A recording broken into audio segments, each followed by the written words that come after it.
The stagecoach lurched to a stop, and Sarah Kendrick's stomach dropped with it.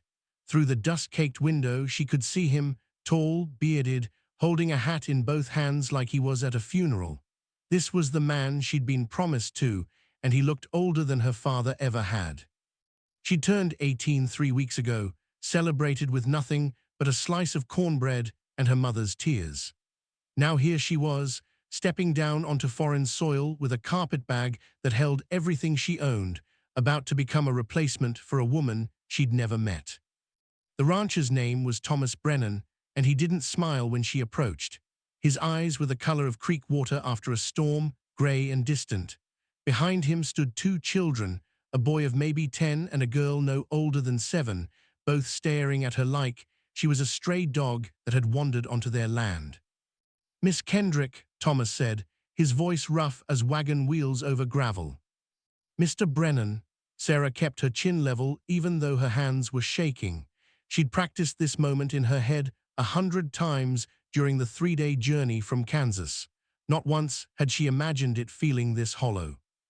The little girl stepped forward suddenly, her brown braids swinging. "Are you pretty?" "Molly, hush." Thomas's hand landed gently on his daughter's shoulder, but the girl ignored him, squinting up at Sarah with fierce curiosity. "Mama was pretty, Papa said so." Sarah crouched down, bringing herself eye level with the child. Up close, she could see the dirt under Molly's fingernails, the wrinkled collar of her dress. I bet she was the prettiest woman in the whole valley." Something shifted in Thomas's expression then, too quick to name. The boy, Daniel, she'd been told his name was, kicked at the dirt and turned away.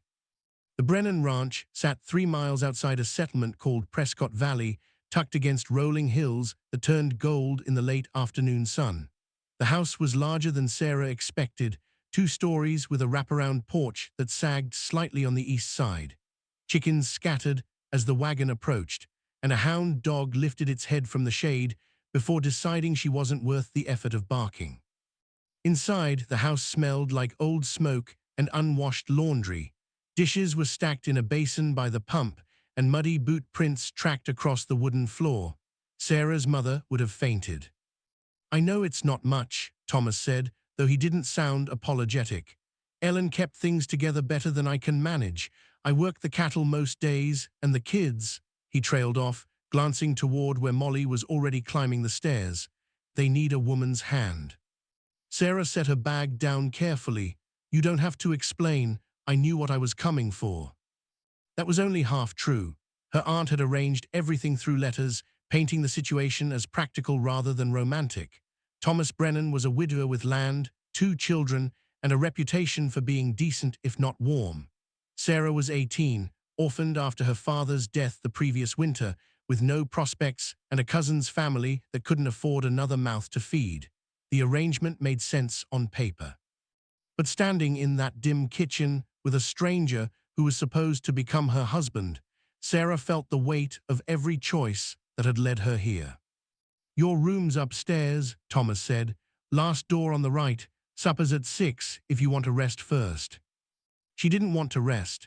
She wanted to scrub every surface in this house until her hands bled, wanted to prove she could earn her place here. But Thomas was already heading back outside, his boots heavy on the porch steps, and she was alone with the sound of Molly's footsteps overhead. The bedroom was small but clean, with a window that overlooked the barn and the hills beyond.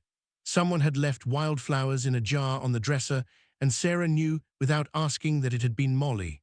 The gesture cracked something in her chest.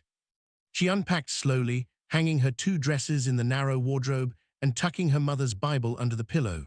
Through the window, she could see Thomas in the corral, working with a horse that kept shying away from the rope. His movements were patient, methodical. He wasn't a cruel man, she could see that much already, but he wasn't a man who smiled easily either. Supper was beans and biscuits that Daniel had burned slightly on the bottom. Molly chattered through the meal, asking Sarah questions about Kansas and whether she'd ever seen an Indian, and if she knew how to braid hair in fancy patterns. Thomas ate in silence, occasionally glancing up at Sarah like he was trying to figure out what to say.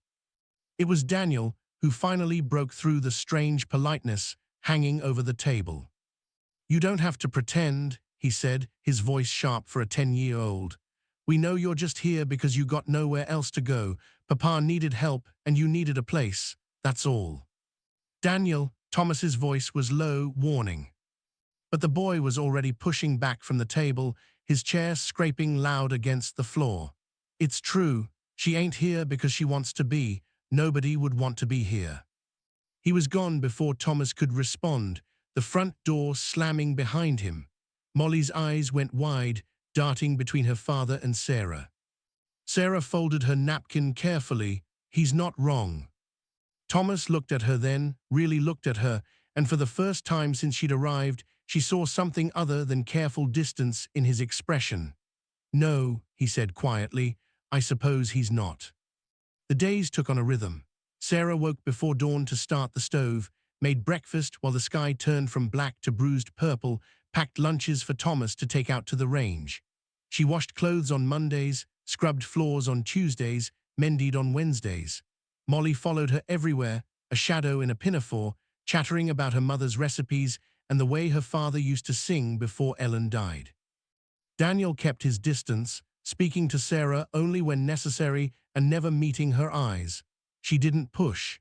She understood the shape of his grief, the way it had hardened into something sharp and protective. Thomas was harder to read. He thanked her for meals, complimented her biscuits, asked if she needed anything from town, but he never touched her, never sat close enough that their shoulders might brush. At night, he slept in the barn, claiming it was easier to keep an eye on the animals. 3 weeks passed before anyone in Prescott Valley mentioned the wedding. Sarah was at the general store, buying flour and sugar with the coins Thomas had given her, when Martha Hilliman approached with a smile that didn't reach her eyes. "So you're the Brennan girl," Martha said, looking Sarah up and down like she was inspecting livestock. "Heard Thomas brought in a replacement quick enough." Sarah kept her voice level. "I'm helping with the children." Martha's gaze was calculating. That what they're calling it now must be nice, living in another woman's house, sleeping under her roof. "Tell me, dear, does Thomas talk about Ellen much, or is he the kind who forgets easy?" Heat climbed Sarah's neck, but before she could respond, another voice cut through the store. "Martha, don't you have gossip to spread somewhere else?" The woman who'd spoken was younger than Martha, maybe 30, with dark hair and eyes that held both kindness and steel. She stepped between them, her hand resting lightly on Sarah's arm. "You must be Sarah. I'm Grace Porter. My husband runs the feed supply." She smiled, genuine and warm. "Don't mind Martha. She's been bitter since her own husband ran off with a saloon girl from Denver." Martha's face went red, and she swept out of the store with her purchases half forgotten. Sarah let out a breath she didn't know she'd been holding. "Thank you," she said. Grace waved it off. "Folks around here love to talk, especially about Thomas. He's one of the most eligible men in the valley now, whether he likes it or not. Lot of women had their eyes on him after Ellen passed." She paused, her expression softening. "But he chose you. That means something." Did it though? Sarah wanted to ask. Thomas hadn't chosen her. He'd chosen practicality, convenience. She was a solution to a problem, nothing more. But she didn't say any of that. She just thanked Grace again and carried her purchases back to the wagon where Thomas was loading supplies. He glanced at her face, then at the store where Martha was visible through the window, still glaring. "She say something?" he asked. "Nothing I can't handle." Thomas's jaw tightened.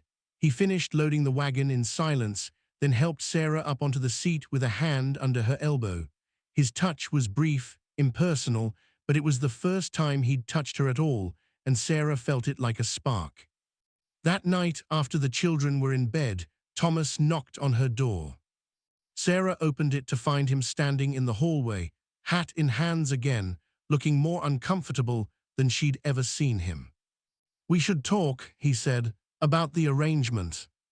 They went downstairs to the kitchen, where Sarah lit a lamp and put coffee on to boil.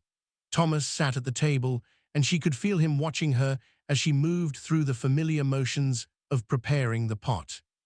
I know this ain't what you dreamed of, he started. A girl your age, you probably imagined something different. Someone younger, maybe. Someone who could give you a real courtship.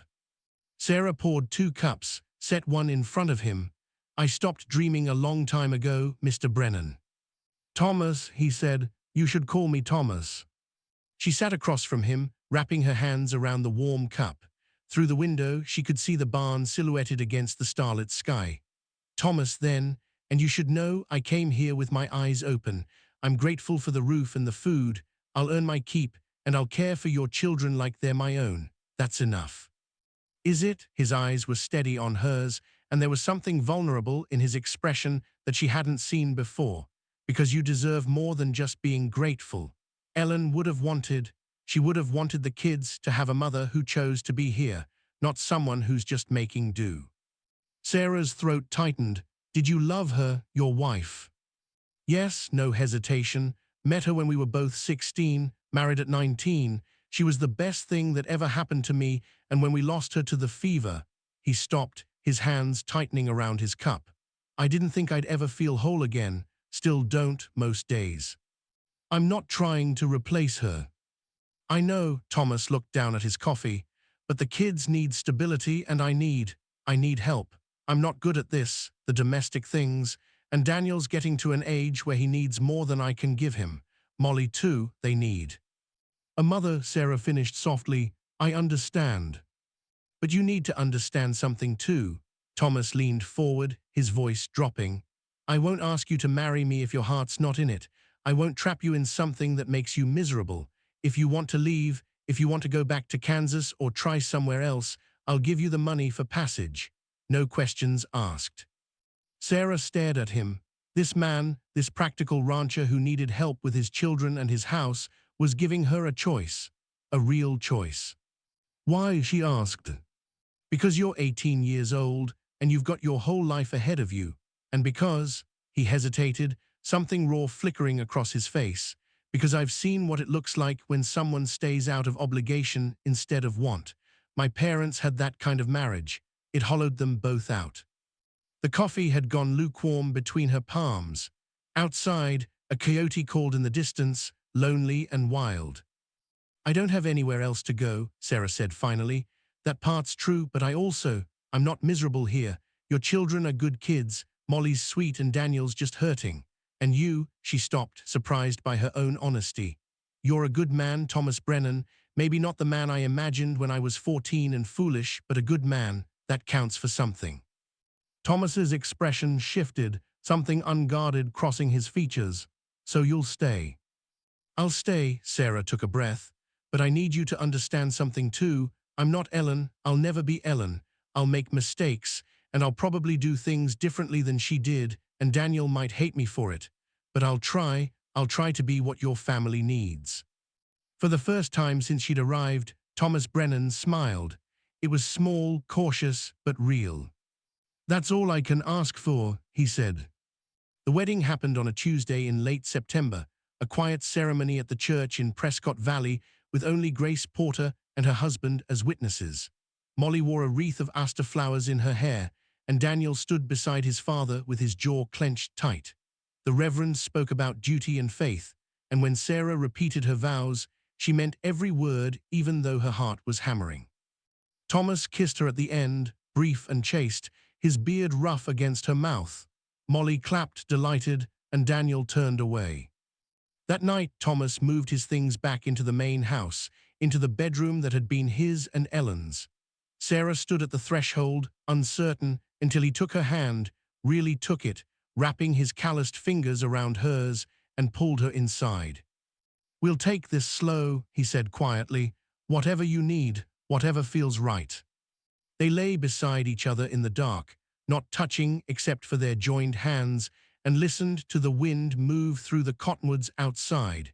It wasn't romance the way Sarah had once imagined it, but it was honest. It was real. The weeks that followed were an adjustment. Molly took to calling Sarah Mama within days, the word slipping out naturally and sticking.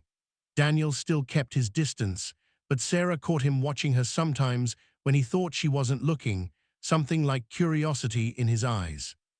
And Thomas surprised her. He was quiet by nature, but he paid attention. He noticed when she was tired and sent her to bed early while he cleaned up supper. He brought her wildflowers from the high meadow, the same kind that had been in her room that first day. He taught her to ride properly, his hands steady on her waist as he helped her mount, his voice patient as he explained how to read the horse's movements. Late at night, when the children were asleep, they would sit on the porch and talk. Small things at first, the weather, the cattle, plans for winter, but gradually deeper things.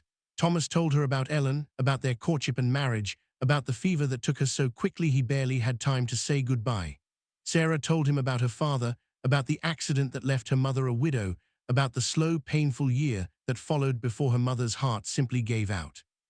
They were two people learning to grieve together, learning to build something new from the wreckage of what they'd lost. One morning in October, Sarah found Daniel in the barn, sitting on an overturned bucket with his head in his hands. She almost turned away, giving him privacy, but something about the curve of his shoulders stopped her. "Daniel," she approached slowly, the way Thomas approached nervous horses. "You all right?" He looked up, and his eyes were red-rimmed. I forgot her voice.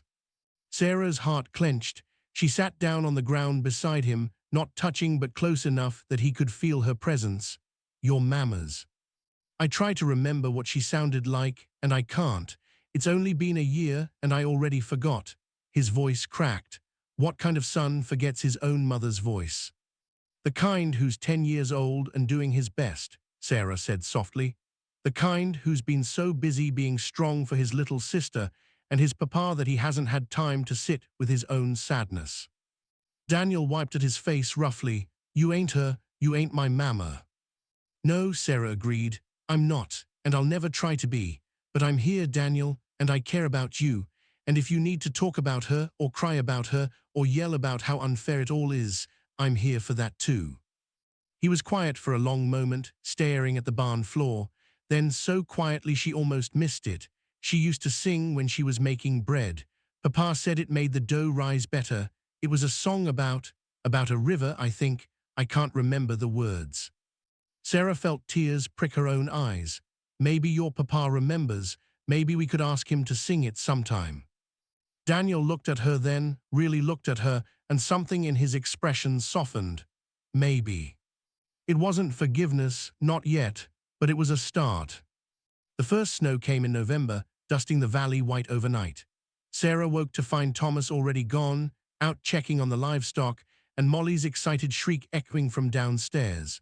She dressed quickly, pulling on the wool shawl that had been Ellen's, a gift from Thomas, offered hesitantly one evening with the explanation that it shouldn't go to waste. Outside, Molly was spinning in circles, trying to catch snowflakes on her tongue. Daniel was building something that might have been a snow fort, his breath puffing white in the cold air. And Thomas was watching them both, his expression soft in a way that made Sarah's chest tight. He turned when he heard her on the porch, and his face brightened. "Morning." "Morning," Sarah pulled the shawl tighter. "Kids seem happy." First snow's always magic for them. Thomas climbed the porch steps, stopping beside her, close enough that their shoulders brushed. Ellen used to make snow candy on days like this, boiled sugar poured over fresh snow. The kids loved it. Sarah glanced at him. There was no pain in his voice when he mentioned Ellen now, just fondness. "I don't know that recipe. I could show you, if you want." She smiled. "I'd like that." They spent the afternoon in the warm kitchen, boiling sugar, while the children played outside.